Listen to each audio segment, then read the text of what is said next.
Salut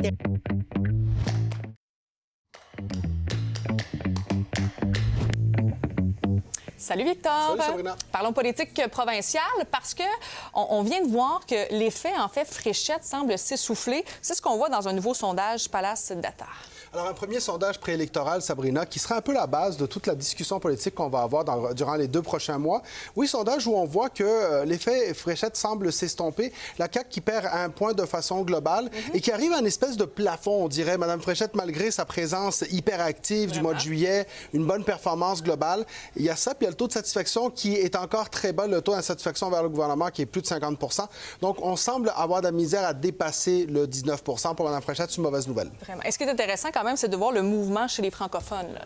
Oui, ce sera à voir dans les prochains sondages si c'est un mouvement qui se confirme, mais la CAQ perd 6 points chez les francophones, 4 points qui s'en vont chez les libéraux, 2 points chez les conservateurs. Donc, un mouvement directement entre le vote caquiste et le vote des autres. Justement, on a souvent parlé de ce vote fédéraliste ou ce vote anti-référendum qui, à ce moment-ci, semble, du côté de Mme Fréchette, aller se trouver d'autres espaces. Et ça, c'est intéressant pour Charles Milliard et pour Éric Duhaime parce que ça leur donne un potentiel de croissance qui est clairement établi. Et là, quand on regarde, bon, Parti québécois qui est en tête avec 31 mais les libéraux, quand même, de Charles Milliard sont quand même assez proches avec 27 Est-ce qu'on peut s'attendre, dans le fond, à une course qui sera serrée entre maintenant les libéraux et le Parti québécois? C'est ça qui se dessine, là? C'est la course qui se dessine devant nous. Maintenant, il ne faut pas se méprendre. Le Parti québécois est confortablement en tête parce que son avance chez les francophones lui donne une très belle position. Il est en tête dans les sondages depuis 3 ans. Donc, en ce moment, tous les voyants sont au vert pour Paul Saint-Pierre Plamondon. Et il cherchera, lui aussi, à aller gruger un peu de ce vote caquiste qui lui donnerait de la sécurité, du confort dans cette avance.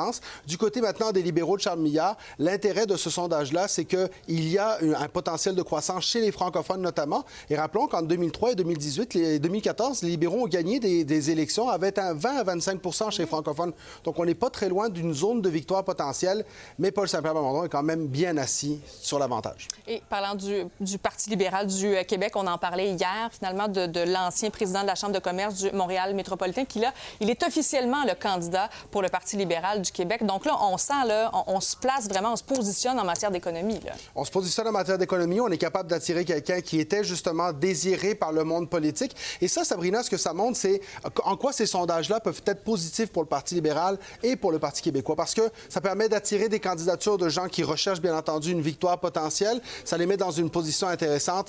Maintenant, le grand défi pour Charles Milliard, ce n'est pas de faire connaître ses candidats, c'est de se faire connaître lui-même.